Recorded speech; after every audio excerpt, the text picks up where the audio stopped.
Jadi tidak sedikit dari kaum muslimin yang bertanya pada hari ini, di mana saja, khususnya di negeri-negeri kaum muslimin, bagaimana cara beragama yang baik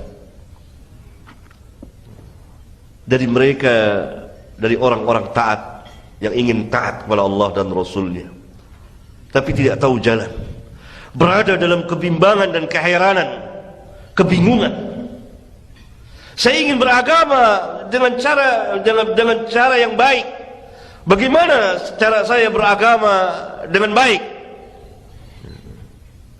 Itu dipertanyakan. Cara beragama yang baik adalah dengan cara mengikuti Rasulullah sallallahu alaihi wasallam, berpegang dengan sunnah beliau.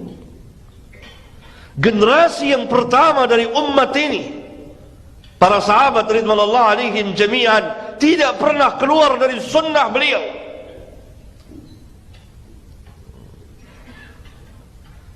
Karena Rasulullah sallallahu alaihi wasallam namanya Rasulullah, utusan Allah. Yang Allah utus bukan fulan dan fulan, tapi yang Allah utus adalah Muhammad sallallahu alaihi wasallam sebagai nabi dan rasul yang Allah utus untuk seluruh umat manusia, yang menyampaikan risalah Rabbul Alamin.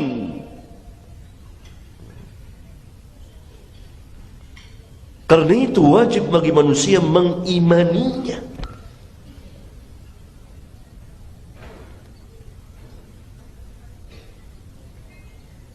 Karena itu sunnah wajib diimani, diyakini, dibenarkan, dan dikatakan, dan didakwakan, dan diamalkan. Itu sunnah. Tidak boleh keluar dari sunnah Rasulullah sallallahu alaihi wa ala alihi wasallam. Setiap kehidupan keagamaan kita dari awal sampai akhir tidak boleh lepas dari sunnah, dan selalu akan ditanya, ini ada sunnahnya atau tidak? Kalau kita mengerjakan satu perbuatan ibadah, pasti kita akan ditanya, ini ada sunnahnya atau tidak? Kenapa saudara mengerjakan ini? Atau saudara mengucapkan ucapan, perkataan, zikir dan lain sebagainya. Ditanya, yang ditanya apa? Sunnahnya. Yang ditanya adalah berkaitan dengan Nabi Muhammad sallallahu alaihi wasallam. Tidak dikatakan ini ada sunnahnya dari kiai, tidak, enggak ada. Yang jadi Nabi adalah Rasulullah sallallahu alaihi wasallam. Kalau saudara meyakini satu keyakinan, maka saudara ditanya, apakah keyakinan diajarkan oleh Nabi Muhammad SAW? Saudara tidak ditanya, apakah keyakinan ini yang saudara yakini diyakini oleh Ustaz fulan, Kiai fulan? Tidak. Saudara akan ditanya, apakah keyakinan yang saudara yakini diajarkan oleh Nabi Muhammad SAW? Apakah perkataan yang saudara ucapkan yang berkaitan dengan agama diajarkan oleh Nabi Muhammad sallallahu alaihi wasallam?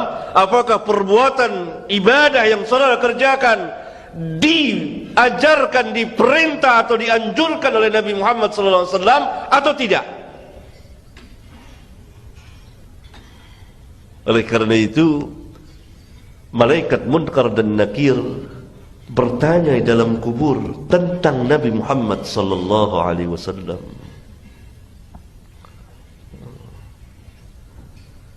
Semuanya berpulang pada Rasulullah sallallahu alaihi wasallam.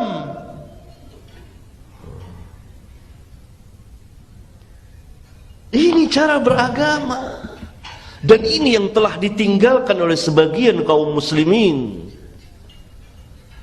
yang mereka ikuti bukan sunnahnya Rasulullah sallallahu alaihi wasallam, tapi sunnahnya nenek moyang, sunnahnya bapak dan kakek-kakek mereka,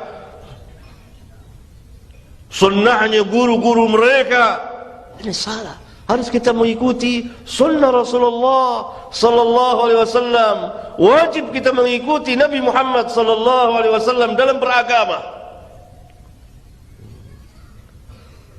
Baru berubah cara dan sikap beragama kita. Dan pada saat itu Allah akan angkat dan muliakan kaum muslimin, karena mereka memuliakan sunnah Nabi sallallahu alaihi wasallam. Orang-orang yang dahulu mulia karena mereka memuliakan sunnah Nabi yang mulia sallallahu alaihi wasallam. Lihat kebesaran kaum salaf, kemuliaan kaum salaf, dan kenapa kita diperintah untuk bermanhaj dengan manhaj salaf. Kenapa? Karena mereka berpegang dengan sunnah Rasulullah sallallahu alaihi wasallam. Kalau ada orang yang hidup di zaman mereka tidak berpegang dengan sunnah Rasulullah sallallahu alaihi wasallam, tidak boleh kita, tidak diperintah kita untuk mengikutinya. Tidak masuk ke dalam salafun as-salih. Karena itu dikatakan as-salafus salih, as-salaf yang salih. Mereka mulia, mereka besar karena mengikuti Rasulullah sallallahu alaihi wa ala alihi wasallam.